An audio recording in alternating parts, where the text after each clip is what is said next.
Hey, it's E.B. Moss, and this is episode 49 in season 2 of Insider Interviews, where you get the insider scoop on the business of media, marketing, and advertising. And today the scoop is coming from Blake Hebert. Or is it Hebert? Yeah? Yes, either are acceptable. Thank you. Okay. But I'm guessing it's not to be confused with a certain Clemson Notre Dame quarterback of the same name. You're the one that's quarterbacking publisher operations at Premion, right? That's right. Yeah. I did my homework. Yes. All right. So we've had a couple of folks on from Premion before, and I'm going to ask you to talk a little bit about the company. But first, let's get a little bit of your origin story, because I love the fact that, from what I know, you've been like on both sides of the channels, the buy side, the sell side. Give us the top line, Blake. Sure. Yeah. So I started out beginning of my career at RPA in Santa Monica, working on Honda and Acura. Love those guys. You know, I had Joe Baratelli on, so maybe I'll link to that episode. RPA is great. Yeah, it was a really impactful experience in my career, and I still use that agency side experience in communications and things I do today. Yeah. From there, I worked at Jumpstart Automotive, now part of Hearst, so stuck with the autos team for a bit, and then pivoted into the video space where I worked at Hulu, and then later SpotX Magnite, getting my programmatic chops over there. Perfect. So you are very well rounded, which I'm sure comes in pretty handy at a company like Premion. Give us a little bit of the elevator pitch. How would you describe Premion? Yeah, Premion really exists to help the local focused advertisers harness all of the complexities that take place in both OTT and just in digital in general. And so we try to make things easy for, the guys who may not be a national HOCO agency. Got it. And complexity is the operative word these days. I know that you're trying to solve for that, but there is some big news in your life as a result. I think that there's a brand new bouncing baby advertiser perceptions survey that's keeping you busy. Oh, yeah. And you're a new dad, right? Yeah, I was like, we got a couple of, I guess there's some fragmentation at home too now, because we have we have two little ones. My wife just had our baby boy about 2 months ago. His name is Ford. That's her maiden name, even though not from your automotive days. Not from my automotive days. Amazing. But people seem to really like it. And then I have a 3.5, almost 4-year-old daughter named Lane. So they keep us pretty busy at home, and she's fully embracing being a big sister now. That's been exciting. That's so sweet. I love it. Now, I will say that Premion puts out a new baby every year. I think this is our fourth baby for the perception survey. Yeah. Okay. All right. Well, let's talk a little bit more about that report and some of the ways that you're responding or actually being proactive about stuff in the industry. So this advertiser perceptions report is all about CTV, right? And what's the big headline of the report? The big headline is really that we continue to see the acceleration in the space, and really about 70% of our respondents are stating that they're going to grow their CTV investment, which I don't think is a total shock, but they continue to see the momentum. And the other, maybe I'll give away a note I had for later, is only 1% of the respondents said that they were going to decrease their CTV budget. So I think it's pretty safe to say that CTV is here, and it's not going anywhere from a budget standpoint or consumer viewership standpoint. So there's more confidence in CTV, especially about being able maybe to drive outcomes. But I like to define things. So when advertisers are talking about outcomes, what are they really trying to, what does that mean? Yeah, I think for some advertisers, that might be website attribution or activities on their site. For others, it might be actual sales at the cash register. we have been able to help them solve for both. And so we've had a number of different case studies over the last couple of years that I've been here that really prove the value and the ROI that CTV brings. And so I think that's been a big part of why you continue to see the investments grow. Okay. But we're hearing a lot more about total TV, and another shift is towards like converged video planning. Talk about how advertisers are kind of changing the way that they think about linear versus streaming, linear and streaming. Yeah. So I think one thing that really stands out over the last few years is that there's really no more which bucket has this person fit into. I think everyone really agrees that consumers do both, and they don't necessarily make a decision to I'm going to stream or I'm going to watch traditional linear television. And so as a marketer and advertiser, you have to be able to reach those people where they're at. And so I think when it comes to the planning side of things, the marketers have been able to take that into account and make sure that they're covering not necessarily based on how we categorize things, but based on where the consumers go.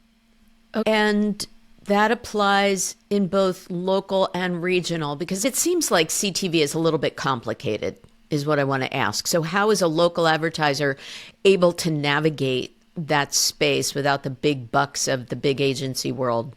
Yeah, and I think that's a big part of our value proposition is that I get to help, curate and aggregate access to all these different places.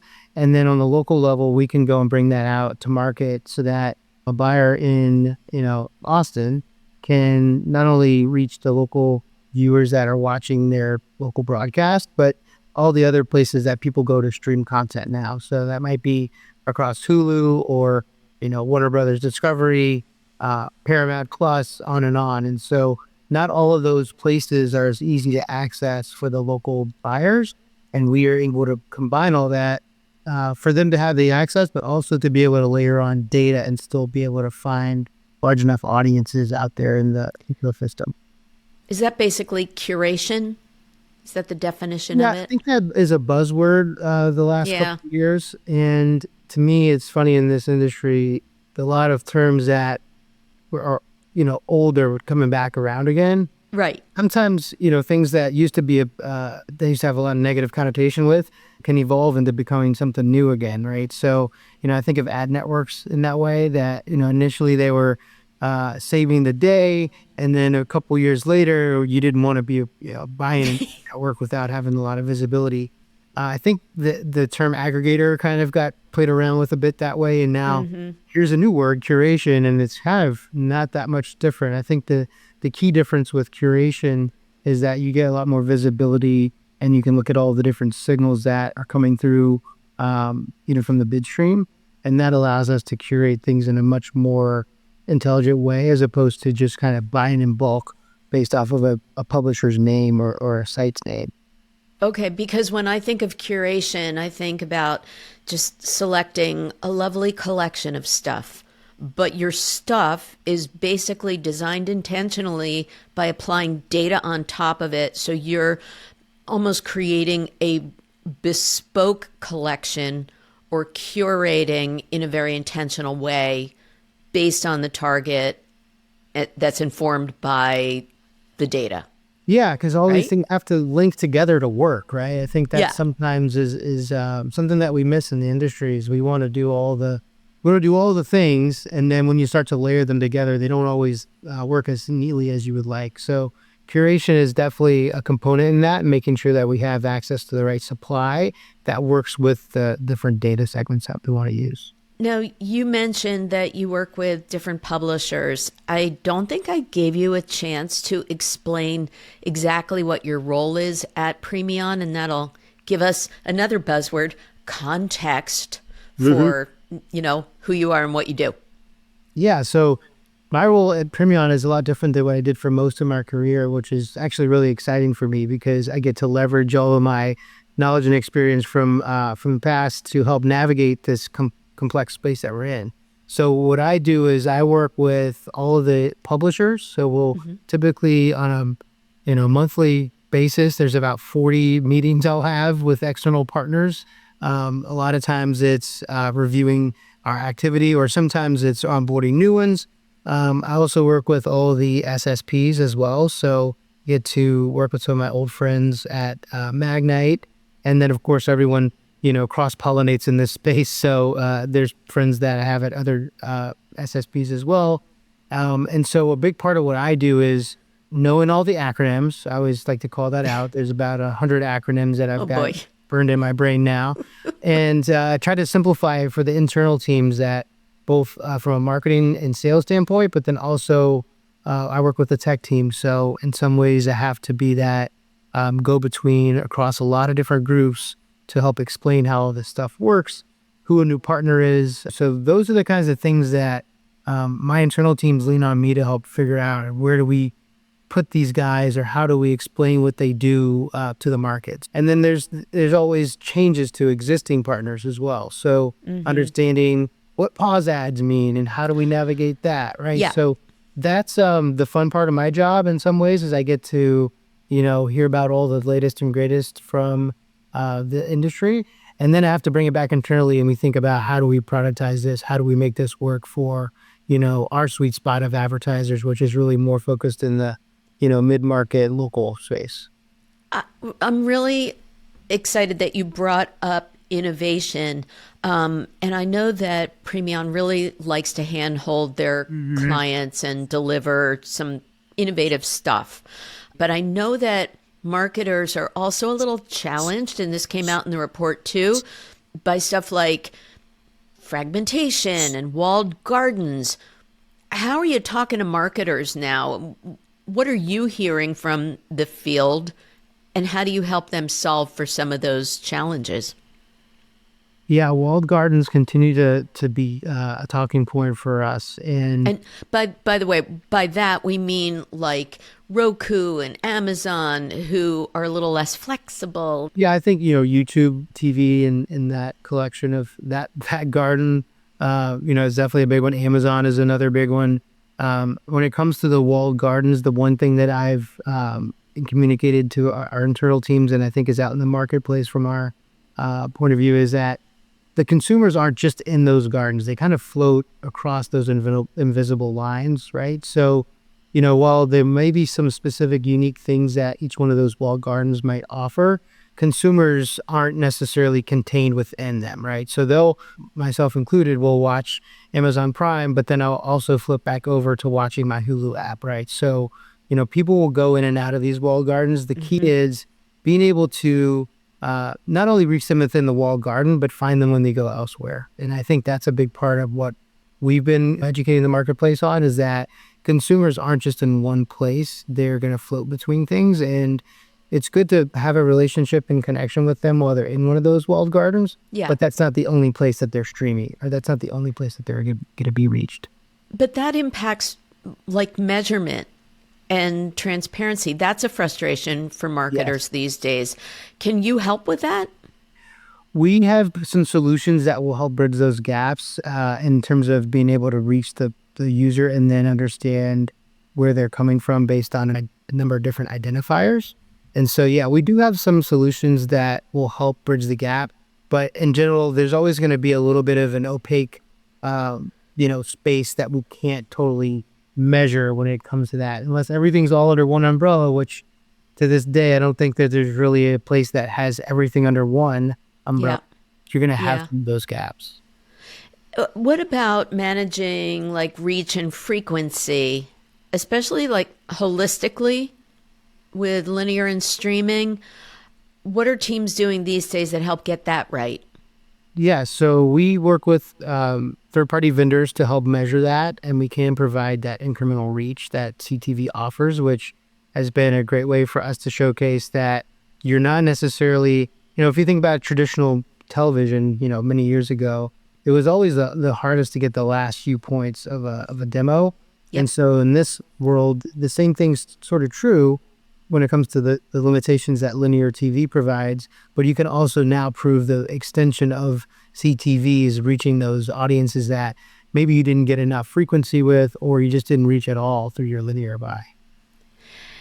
And there's a certain product that might help with optimization. It's a very short acronym, but we have to say it. AI. Oh gosh, AI. Yes, it's everywhere. You can't escape it. It's I think everywhere. It's everywhere.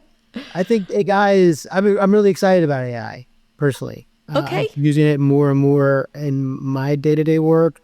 I think, well, there's some things to be concerned about, rightfully. I think for most people in our space, the sooner you can embrace it and understand how to use it as a tool, the better you'll be in the long run. And I think there's ultimately only so much that AI is going to be able to do before you have to trust a human to make some decisions. And so the way that I see AI affecting things in our ecosystem is helping with mapping of things, right? Like you can't necessarily make an action on something unless you have things mapped on the back end. And so we're using it from that standpoint. And from a creative standpoint, there's lots of different companies out there today that are helping the local and small, medium-sized businesses build ads using assets that they might use on social or other platforms that they are more comfortable with and that they have mastered to a degree. So I think AI offers a lot of really great solutions for this space, and it's already disrupting things. But I don't think unless you let it, I don't think it's going to take your job. I think you have to think of ways to leverage it to make your job and what you do at your job more impactful. Agree. And there was also some confidence about that when AI was brought up in the advertiser perception survey. And I think that buyers, planners are feeling a little bit more optimistic about being able to leverage it to optimize campaign planning and things like that, right? I did look at a segment of our respondents to see on the local level if there was any differences versus the averages, right? And so for all of those categories, real-time campaign optimization, smarter audience targeting and segmentation, automated reporting insights, those are all higher when it comes to looking at the local levels. I think local advertisers are looking to AI solutions to help bridge the gaps that they may have on their side that national advertisers don't really have to worry about as much, right? Like most national advertisers have a dedicated creative agency that can help them with a lot of these things. Whereas on the local level, the funds for that are a little bit limited because you got to make sure you have enough budget to buy the media as well, right? So I think the value that AI offers for local is really key. And I think we'll see in 2026 if this all comes to light. I think it's probably a little bit longer runway, but it's really promising that people are already thinking of it that way. And so speaking of the future in 2026, if you were advising advertisers who are planning out their 2026 strategies today, what's the one thing you would tell them to either prioritize or please get over it already? So I think the thing that is really interesting is, we talked about data targeting and audiences. Everyone wants to target to, the nth degree on a local level. That can be really problematic. So, I think the theme for me is balance, right? So targeting is great. When you get to the local level, sometimes it's also worth thinking of the targeting as who am I taking out of my pool, right? So, tell me more about that. What do you mean? So when it comes to the way that digital targeting works, we're looking for identifiers that say, I'm in market to buy a car, or, I have a kid, right? And sometimes Perfect for you. Those can be somewhat delayed, right? So when you start using audience segments to target people, in a national level, there's going to be a huge pool for you to work with. As you get lower and lower on the geo targeting, those pools can shrink. And so, targeting someone who's in market for fast food and also a Halloween intender, right? If you're in the month of October, you might not need to add the Halloween intender segment, right? It's going to just limit you in terms of the audiences that you could reach. So those are the kind of examples I think when it comes to coaching, what people should be thinking about for, their 2026 strategy is balance the targeting and also let the data targeting kind of tell you more of where your audiences are at. Sometimes we'll get feedback around, I didn't want to be in it, I see as much inventory around as on a specific partner. That may be the data targeting that's really driving that outcome, not necessarily just the cost of the media. Data presents a lot of really great opportunities, but you also have to balance it with the number of segments and then also the expectation of what you might see compared to your more demo-based buying, where you're looking for a certain profile of publishers that might show up and report it. Yeah. Well, clearly I do a lot of work in podcasting, and one of the things that a lot of the researchers in that area say, look, just because you're trying to target on a B2B level, that doesn't mean that your business prospect doesn't also listen to comedy shows. I mean, that kind of dumbs it down, but that's the point, right? Exactly. Yeah. Okay. Like the human. Don't forget the human in the business. I think a new thing that's popping up that I'm looking at is gaming. There's, obviously when I think of gaming, I think of mobile devices, but now these smart TVs also have games in there. And I don't think it'll be much longer before we start to get buys who maybe someone wants to be in that space, because that's a pretty engaged audience. And mobile's done really well, but now it's going to be in the living room. So we'll see. Right. We'll see where things go at the end of 2026. Look, if LinkedIn can start gaming, which they've done, it's going to be everywhere. And sort of the first cousin of gaming is something that I know Premion is pretty bullish on, is sports and your live sports area. And you can now find sports everywhere. And so I know that you're platform agnostic about where they live, whether it's broadcast or CTV. So how are you leveraging sports for local advertisers? Yeah, it's a hot topic, right? Everyone loves live sports. Nothing new. Live sports has been around for decades. What's shifted in the last couple of decades is it's really one of the few things people still watch live, right? Mm-hmm. Everything else seems to be available, time shifted. And then maybe about 5 years ago, we started to see that there was inventory available on these streaming platforms. And now it's fully there, right? So, all the virtual MVPDs, all the owned and operated platforms out there have their own slice of their live sports inventory. But again, like we talked about earlier, things can get very fragmented. And so one of the things that I do and our team does is help simplify that. So we work across all the different access points and make it easier for the local, mid-market advertisers to find live sports and report on it, so they can be confident that it's in the game and in live sports. That's cool. Evening the playing field, as Peter Jones and I talked about. Yes. I love my puns. Now, I see you have a couple of, looks like University of Louisiana baseball caps in the background. Is baseball your sports drug of choice? That would be the sport I played the longest. So from that standpoint, yes, I'd say I'm probably a bigger football fan. Okay. That's probably, I for sure. Football is my most viewed sport. And then baseball I'll watch in person more, but streaming for baseball is just getting started because we're in spring training right now. So there's lots of teams that are gearing up for the season as we speak. Yeah. And you are right now in Austin, where we'll all be for South by Southwest when this podcast publishes. So is it a weirder place for media? I would say since I've been here, and it's only been about 4 years I've lived in Austin, traditionally I would think of Austin as much more creative driven. Yeah. We have BSD&M, which is really the staple of our agencies here in Austin. But more and more I'm seeing smaller independent shops pop up. Some of them are specializing in programmatic media buying. So I think that this market has been, it's been weird for a while, and it'll continue to be weird. And I like that about it. So I think what I would say is it's not just GSD&M here, although we love GSD&M. We've got a lot of other great agencies and a lot of great brands here too. So We've got Dell, we've got Atmosphere TV is based here. I don't know if you're familiar Right, with those with guys. another Blake. Uh-huh. Yes, that's right. He lives in my neighborhood, actually. Funny All enough. right. So, Austin's weird. This year's South by Southwest will be a little bit shorter than the years past, in case you didn't know.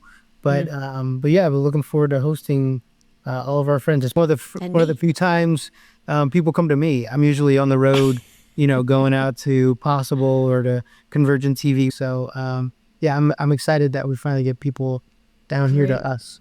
Probably a little bit of a break from the weather as well. Fingers crossed.